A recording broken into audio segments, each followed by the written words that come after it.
Last year, Blizzard released a long-awaited sequel to the popular Diablo series. We all know how that went. On the other end of the spectrum, Runic Games also released an action RPG sequel called Torchlight 2. Let's see how they did.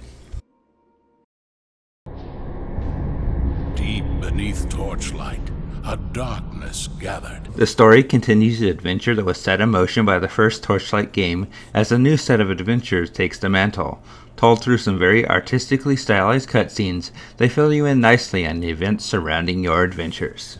Admittedly, the story is nothing new or the most unique, but it gets the job done. Rather than adding a lot of story and lore, what we see instead is just enough there to answer questions and keep things moving along at a steady pace without getting too deep and involved. But the story is not the main focus here. It's merely there to enhance the world without getting in the way of the real focus, the combat. A fact that will be liked by some and hated by others. Where do I stand on the issue? I can't say that I was driven too much by what story was there, but neither was I disappointed in it. It did just enough to let me know who and why I was fighting. Anything more than that didn't really matter. As long as you're not looking for a grand tale, you should be more than satisfied with what you get here.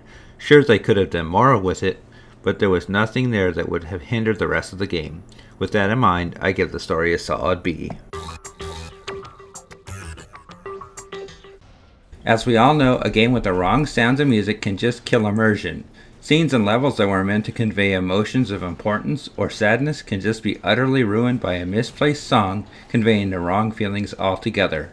Likewise, poorly recorded sounds or music can ruin the experience with effects straight out of a tin can.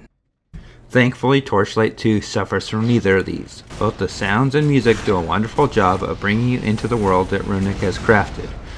The effects and voices are clear and feel part of this fantasy steampunk world. A fine array of musical scores awaits you every time that you embark on your journey into the outside world and the depths below. Some of them are worth just sitting and listening to as you fight deep in the depths of a darkened dungeon. Such fine sounds and music were a nice touch to an already well-crafted game, and in my book that deserves yet another good grade. I give the sounds and music a well-earned A.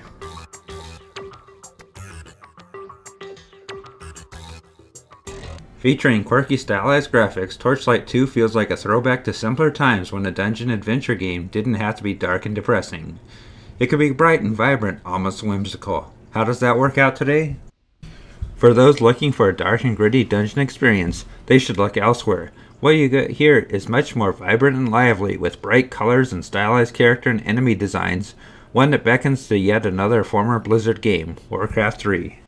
While such a style might seem out of place in a dungeon experience, in Torchlight 2 it seems to add to it. Deep, dark dungeons feel more atmospheric and lively as the characters and enemies flash around the screen, contrasting the dim, dreary lighting and tones. Such contrast provides a nice bit of life to an already dark adventure. Will everybody appreciate the style? Probably not, but if you go into the experience with an open mind, you just might see Torchlight's charm and what Runic was going for. And on that final thought, I give the graphics a pleasing B.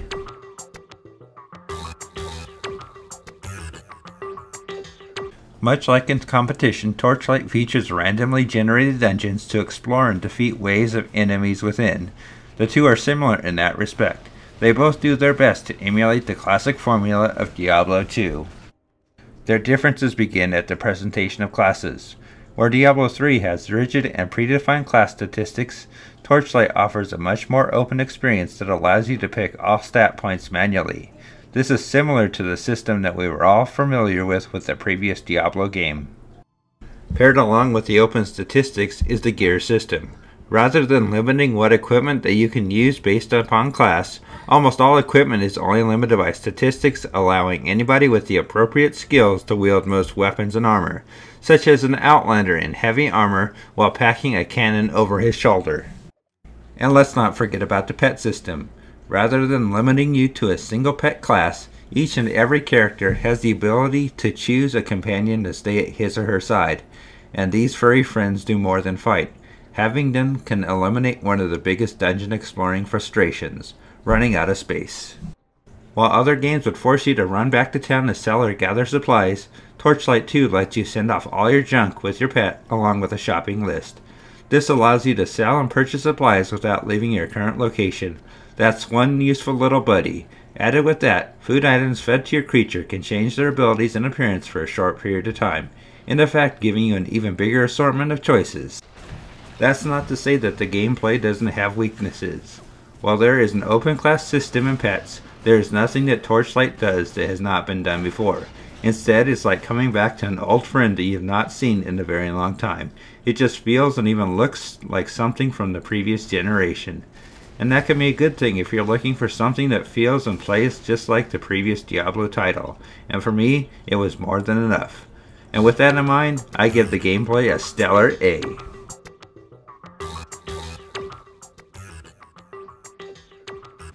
And here's the big one, the complete package. How are Torchlight's pieces put together?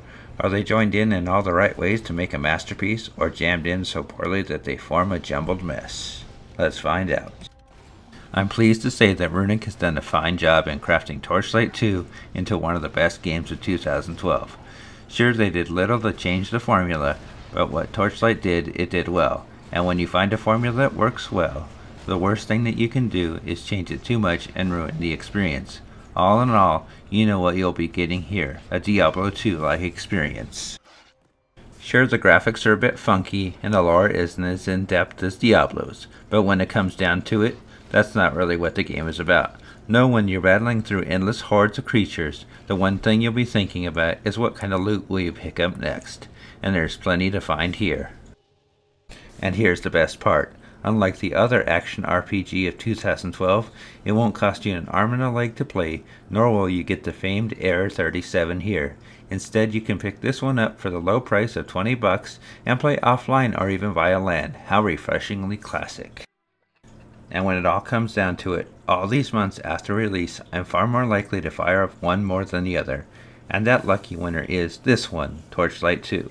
And with that in mind, all I can do is put my hands together and give it a well-deserved A. Nice job, guys.